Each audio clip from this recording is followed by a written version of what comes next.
Welcome to NTD Evening News. Our top story tonight, President Trump delaying many tariffs on imports from Mexico and Canada for a month. The White House says its tariffs are about stopping the smuggling of fentanyl and that the pause comes after productive border talks with the Mexican president. But Trump says he still plans to impose reciprocal tariffs starting April 2nd. Iris Tao has the latest. A special envoy with the Trump administration shares updates on Ukraine, Hamas, and possible peace talks. And Trump proclaims March as Women's History Month. After meeting with former hostages, Trump tells Hamas it's over for them if they don't release the remaining hostages immediately. Hamas responds by saying the hostages will likely be killed in any military escalation. Jason Perry reports. Emergency talks in Europe to boost military budgets to help Ukraine. France's offer last night to protect allies with its nuclear arsenal was met with mixed reactions. Malcolm Hudson reports from London.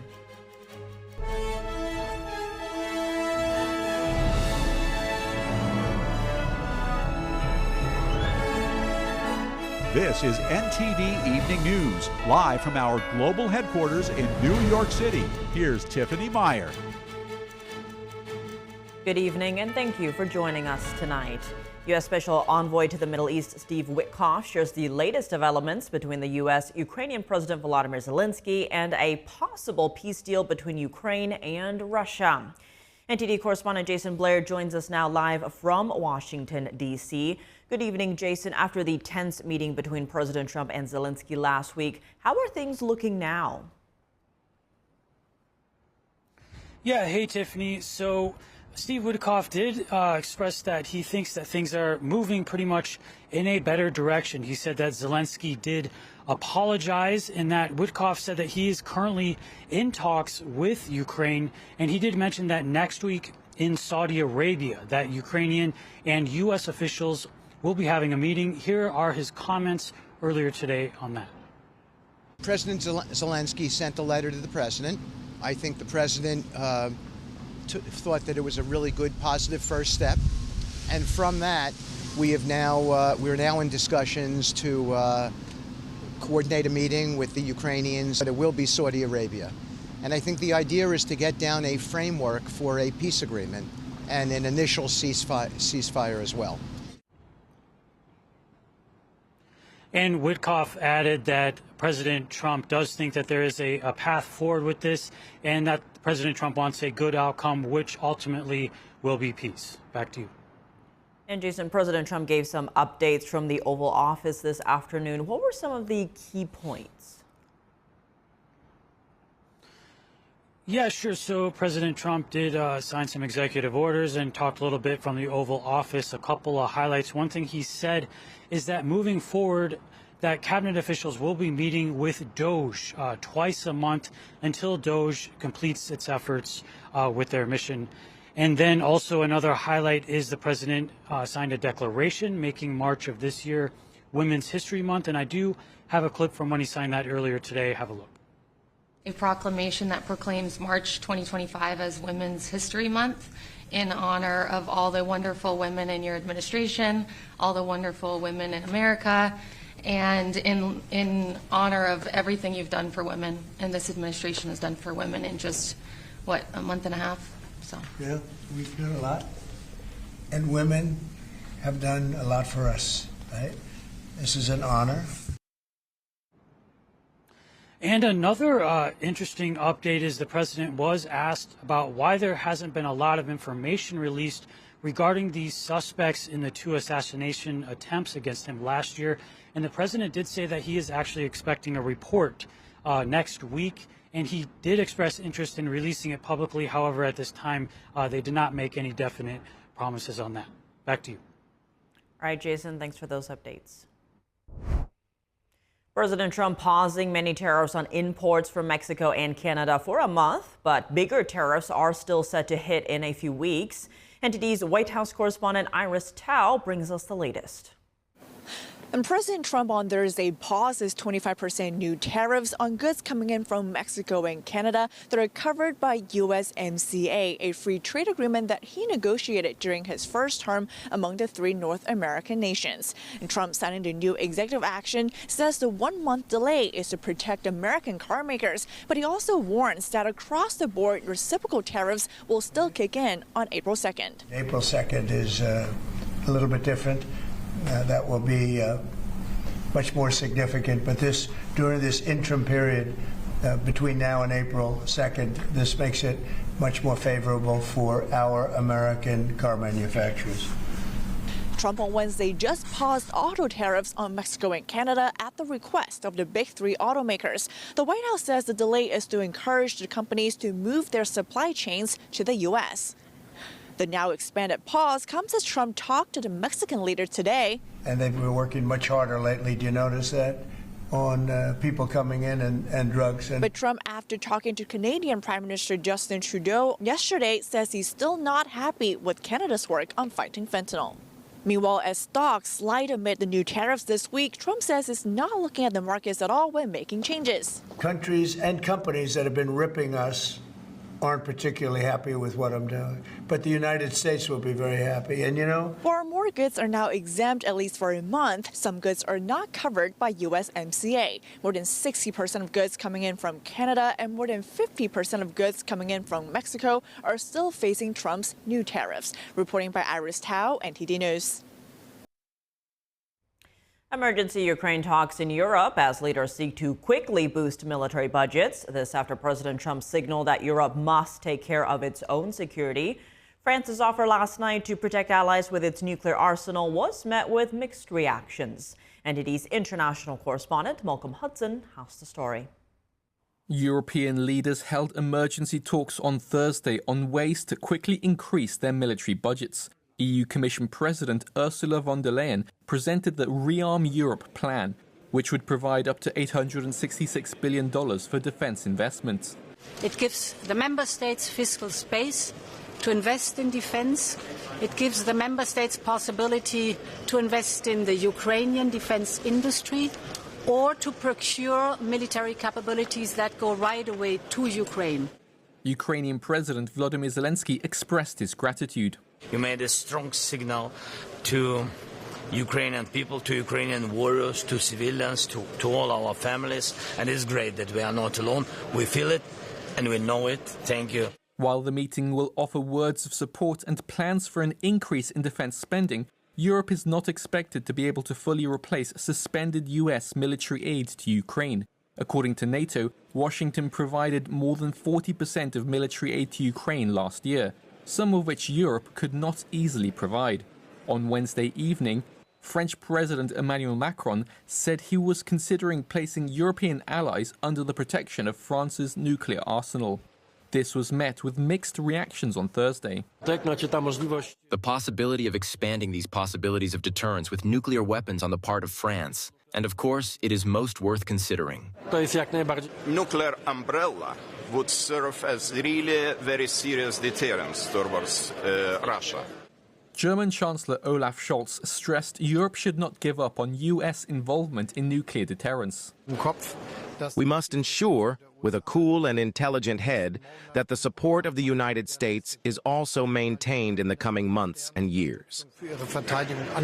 Russian Foreign Minister Sergei Lavrov said Macron's nuclear rhetoric posed a threat. If they call a meeting of the chiefs of general staff of European countries in Britain, if they say that it is necessary to use nuclear weapons, to prepare to use nuclear weapons against Russia, this is, of course, a threat.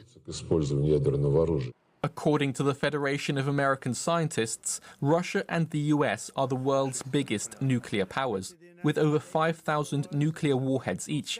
France has 290 and Britain 225. However, the exact number of weapons in each country's arsenal is unknown because it's a closely held national secret. Malcolm Hudson, NTD News. President Trump sends another warning to the Hamas terrorist group in the Gaza Strip. His words bring new hope to the families of hostages, while Hamas threatens that the hostages would likely be killed in the event of military escalation. NTD's Jason Perry has the details. Residents continue to demonstrate in the streets of Israel and call for the release of the 59 remaining hostages still held captive in the Gaza Strip. The cousin of a deceased hostage had this message for President Trump. President Trump, you can still be the savior of the hostages, the savior of Israel, of the Israeli public, of the Middle East. You are the man that could put an end to this war, bring all the hostages back home. Just the day before, Trump met with former hostages in the Oval Office, and he told them the U.S. was going to help get all the hostages out. And after their meeting, he gave a stern warning to Hamas and also residents of the Gaza Strip who are holding hostages. He said, quote, "Release all of the hostages now, not later, and immediately return all of the dead bodies of the people you murdered, or it's over for you." And shortly afterwards, Hamas released its own warning, saying that the hostages would likely be killed in the event of military escalation. Israel's government spokesperson on Thursday said Trump's comments made it clear that the hostages need to be returned. Meanwhile, residents in the Gaza Strip, many of whom have been caught in the middle, reacted to Trump's recent warning. I think Trump should have been a neutral party and stand between the Palestinians and the Israeli army, especially after the threats he made last night regarding handing over the hostages. This talk is rejected, and we will not leave and we will not abandon our land. Over the years, we have remained steadfast in Gaza, the West Bank, and Jerusalem, and we will remain so until we die in our land. And a former hostage negotiator shared some insight, saying when it comes to talks, he thinks the U.S. has some leverage over Egypt and Qatar, but not Hamas. We know that Hamas cannot be deterred by threats of killing them. It's a religious commandment to become a martyr for Hamas, for Hamas people, for Palestine, for Islam. So there's no real deterrence there. The only way to really push Hamas into the direction that we need to go in is a united Arab position that would have a much greater power of persuasion on the Hamas leadership outside of Gaza. However, the united Arab position doesn't call for the defeat of Hamas. This comes as the White House says the U.S. has been negotiating directly with Hamas. Jason Perry, NTD News. Coming up, continuing Ukraine peace talks, wiping out Hamas in Gaza, and countering the Chinese Communist Party. All top foreign policy issues that were addressed today at the State Department's press briefing. Jack Bradley reports. And some Democrat lawmakers joined Republicans to censure Congressman Al Green for disrupting President Trump's address to Congress. Luis Martinez reports from Capitol Hill after the break.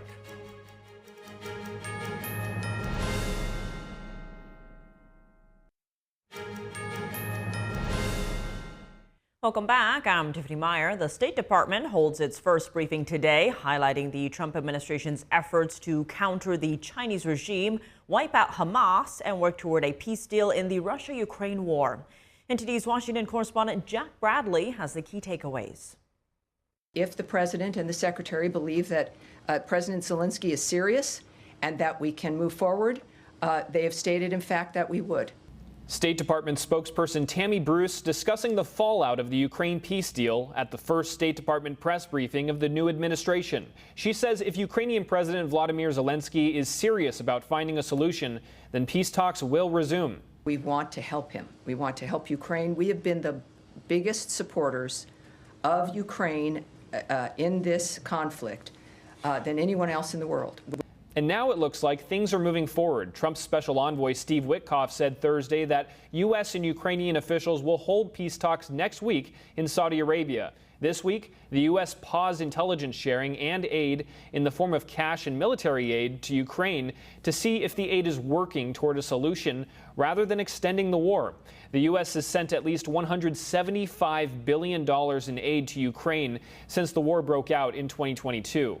The pause comes after the notorious argument between Ukrainian President Zelensky and President Trump and Vice President Vance. You're gambling with the lives of millions of people. You're gambling with World War III. Meanwhile, European Union leaders are meeting in Brussels on talks to support Ukraine, with France saying that it's open to extending its nuclear arsenal to its allies in Europe, which many European countries are very fond of. Bruce also spoke about bringing an end to Hamas control in Gaza. And Bruce said that as long as Hamas exists, there's no way forward. It was the conveyance of the existing American position about Hamas and how it cannot exist in Gaza.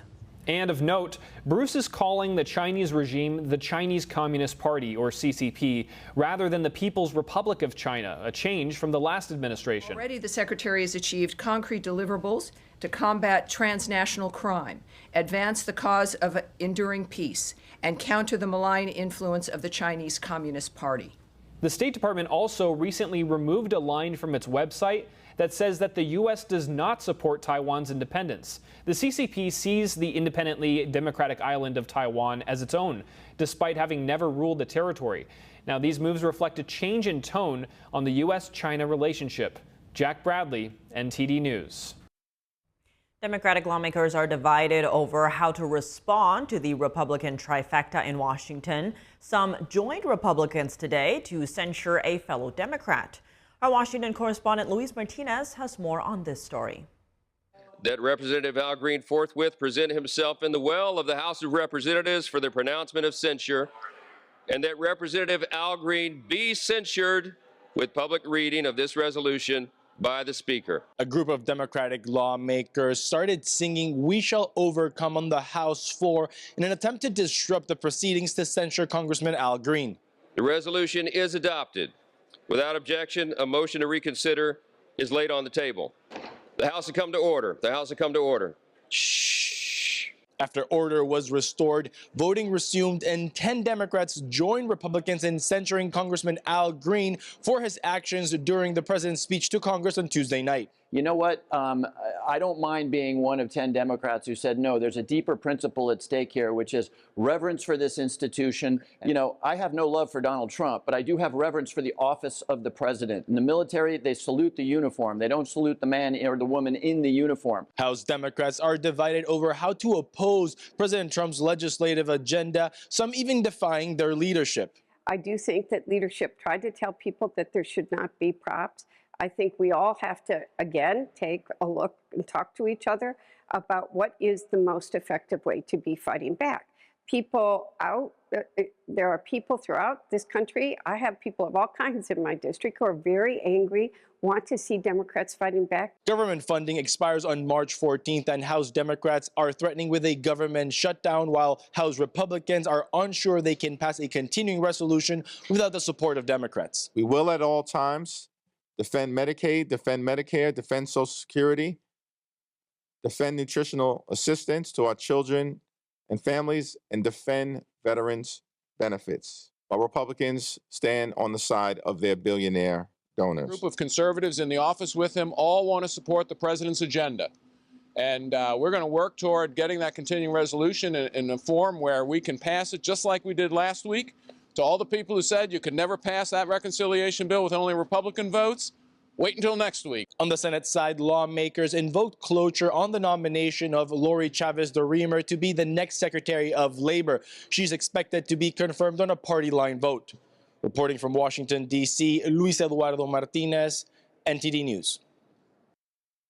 Coming up, the Epoch Times and U.S. government agencies have been hacked. Who did it and why? Kevin Hogan follows the money behind the cyber intrusion campaign. It's part of what the State Department calls one of the most persistent threats to U.S. national security. Plus, a national security advisor joins us to discuss the Chinese regime's motivations and how the U.S. should counter these operations after the break.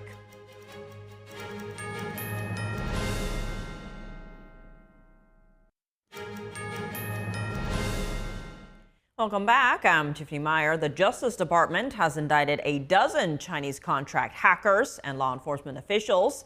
They're accused of involvement in a years-long hacking campaign to steal data from the U.S. government and undermine dissident groups. NTD's sister media, the Epoch Times, was one of the victims of that hacking campaign. But why? Our data reporter Kevin Hogan breaks this down and follows the money. What we're about to reveal to you is a hacker for hire system that's been going on from 2016 until at least 2023. That's according to the Justice Department. They have charged 12 CCP-Linked nationals over a years-long hacking campaign. 2 of them are actually members of the CCP, part of their intelligence and police service, and another 2 are cyber actors. Some of them have their own companies that they employ Chinese hackers in, and then 8 of them are part of this company called iSoon. That's a Chinese hacking firm, right? So this is an attack on the Epoch Times. So how does it work? I mean, the CCP, they definitely do not want the Epoch Times reporting to get out, and we'll get into that why in just a moment. But so what the Ministry of Public Security does is they hire that iSoon company to go in and try to break into the email servers of newspapers like the Epoch Times. So they use everything they can to break into cell phones, emails, all these websites and everything. They use these phishing emails that have this malware that as soon as you open it up, they can gain access to their computer. But you ask, well, why would the Epoch Times be targeted? I mean, of all the things that a bad actor could go after for hacking, critical infrastructure, bank accounts, why would you go after a newspaper's email server? Well, we have a statement from the Epoch Times CEO, which I'll show you here, and that's Janice Trey right there. She says that the Epoch Times is the media company that is most feared by the Chinese Communist Party, and the reason for that is because the truthful reporting on the human rights abuses that the CCP is committing in China. For example, the Falun Gong, a peaceful spiritual meditation group, they've been persecuted for a quarter century by the CCP, and that includes killing them for their organs for a profit. And the Epoch Times has been reporting on that critically ever since. So certainly the CCP is doing everything it can to squash that information from getting out. So how does this iSoon company actually do it? Well, this is their portal for their penetration platform. Again, they use phishing, malware. They even clone websites to try to do everything they can to coax information out of people. So that's just the DOJ's actual image that they've published here, so we can take a look at. And now, when you talk about the actual scope of this is John Moulinar. He's the chairman of the Select Committee on the CCP. He says that the Chinese Communist Party is waging a full-scale cyber war against the United States and American people. And he says it's an attack on our security infrastructure and our way of life as a whole. So very, very serious. Let's follow the money here. What does iSoon charge to break into one single email server? Well, on the low end, that's $10,000. So again, very profitable, very lucrative industry. But on the high end, that jumps up to $75,000 for just one. The CCP will pay a lot of money to get access to this information. That's all in the DOJ's charging document. So this company, iSoon, it's known by the DOJ to have made over $20 million, or at least $20 million in 2021. But the company's own executives estimate that by this year, that'll jump up to $75 million. So again, very lucrative. They're doing everything they can to break into email servers to get access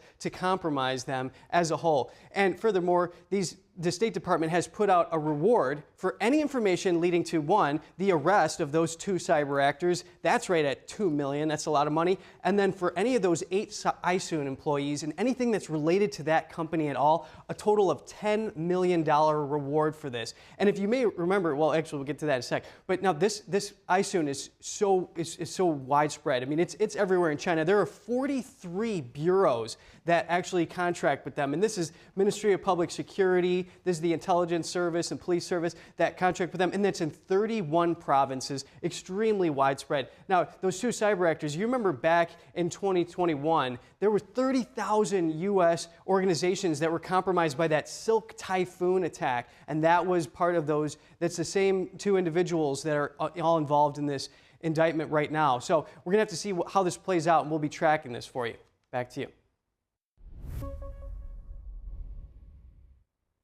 For more insights on these latest indictments, we're bringing in Casey Fleming. He's the CEO of Black Ops Partners Corporation and a national security advisor.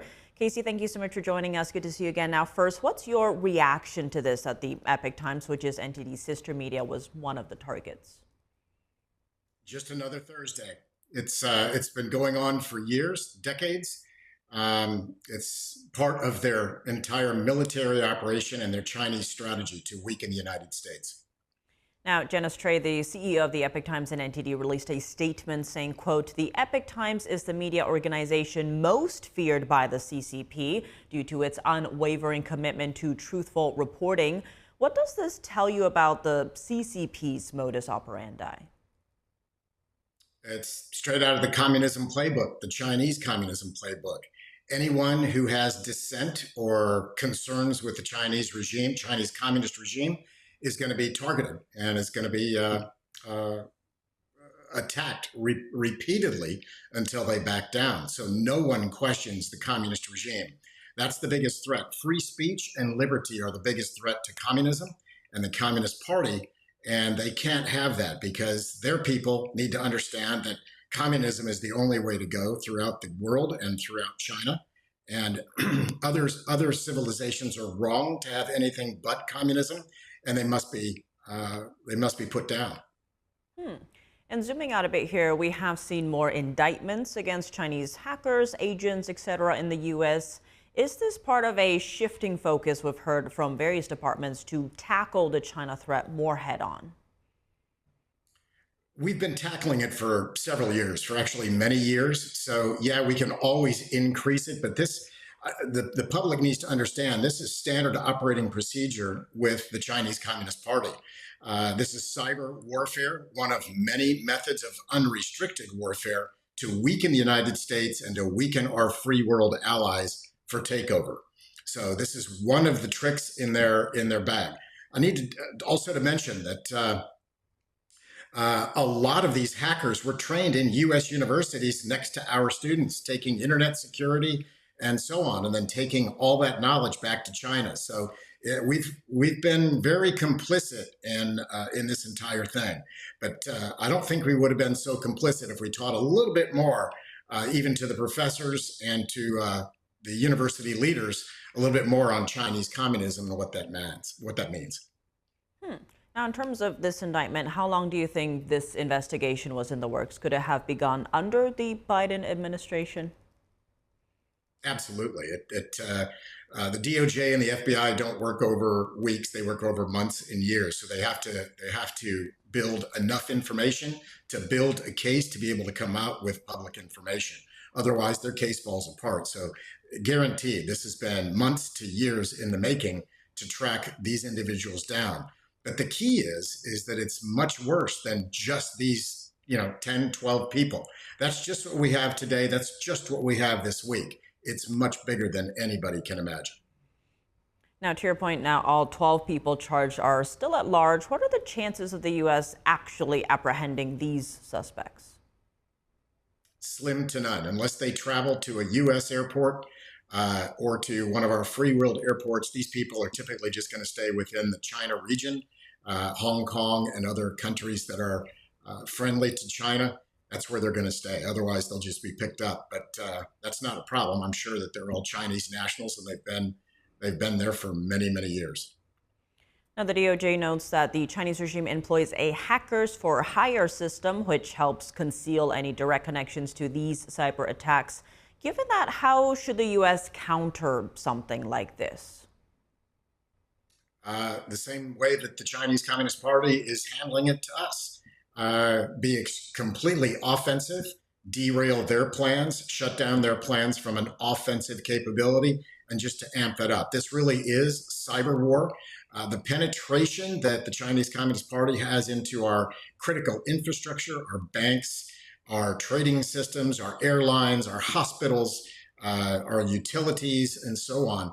The Chinese Communist Party is at war with the United States. It's just not a hot war. It's just not a conventional war, but it's absolutely unrestricted war. And it's focused on every man, woman, and child on the front lines, not our military. We as Americans are led to believe that if we're ever at threat of war, that our military is going to protect us. And that is true if it's a conventional or a hot war. This war is focused on the public and on our companies and our intellectual property and all that above. So it's something that we're not used to. We don't think that way, and we've got to start thinking that way very quickly. Casey Fleming, as always, thank you so much for joining us. Thank you. And how are everyday Americans reacting to CCP infiltration in the U.S.? NTD's Sam Wong was out on the National Mall in D.C. to hear from them. Kind of scary, kind of alarming. It's something that needs to be looked into. The number one thing is just national security, whatever that means to the nation and to individuals. But I think you have to be on top of those things and take them seriously when they happen. I'm alarmed anytime something is potentially affecting our security. I trust our security and cyber people to be able to combat that. I have confidence in the one who can keep us, and I believe that America is kept because of our leadership through Jesus Christ. The more we depend on AI and the more we depend on computers, and that's where we are right now, especially because of technology, we always have to make sure we have some type of defense system work, for us. I'm going to read you a recent statement put out by the Chinese embassy, and it says, quote, "If war is what the U.S. wants, be it a tariff war, a trade war, or any other type of war, we're ready to fight till the end." So do you think we should take the CCP's threat seriously? I think we should take every threat seriously. The idea of full-out war between those two countries is something I hope we never see in our lifetimes or any other lifetime. I think anytime you have world powers in disagreement, you have to take those things seriously, but hopefully common heads prevail. Be on alert just to make sure that in the event something does happen, we are ready. America needs to get back to where we depend on America. We depend on a lot of countries for different things, and that makes us vulnerable, I believe. I think that the worst thing any country could do is stand up against the United States of America, because we're ready.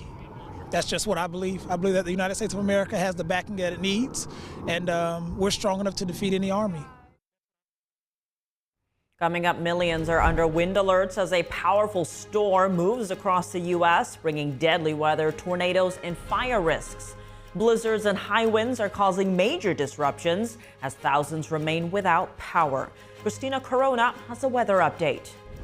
And on the ice, Alex Ovechkin's goal last night moved him to within 10 of Wayne Gretzky's record. Dave Martin joins us to discuss when we come back.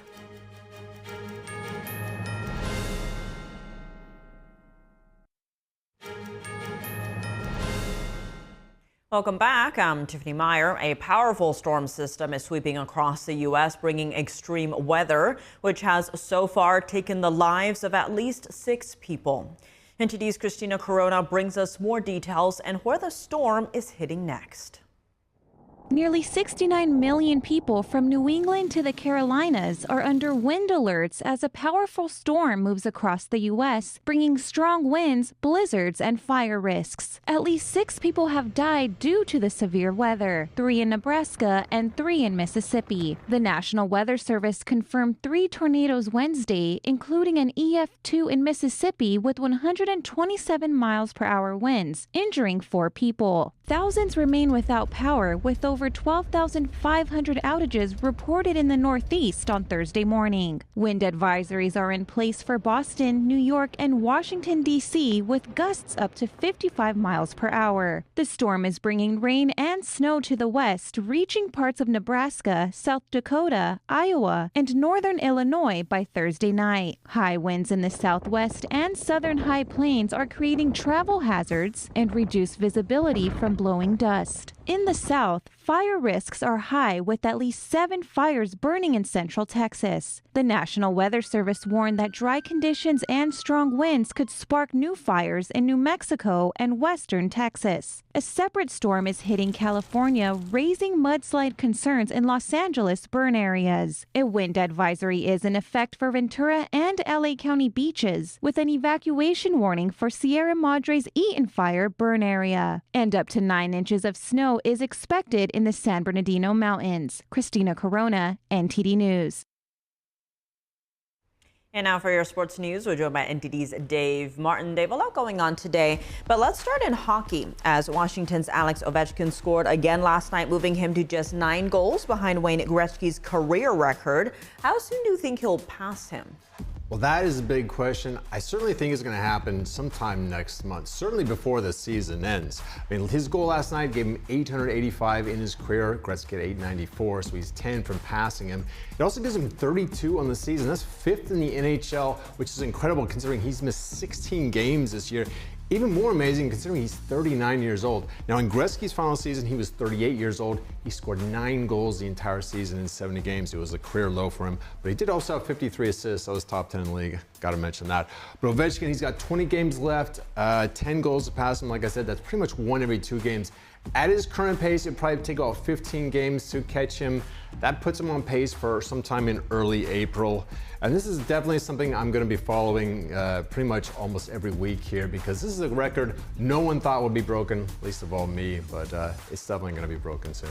History in the making. While looking at the NFL, some surprising news out of Los Angeles as the Chargers have released 5-time Pro Bowler Joey Bosa. Did they give a reason why? No, but looking at his salary next year, $25 million, and his injury history, you can kind of infer the reason. He's only played in 28 of a possible 51 games the past 3 years due to injuries. But he was effective when he did play. I mean, he did make the Pro Bowl this past season. He had a sack in their playoff game in January. But this is also the time of the season when you can see some higher paid players who are still productive get released. We call them salary cap casualties, because teams have to be under the salary cap before free agency starts. That's on March 15.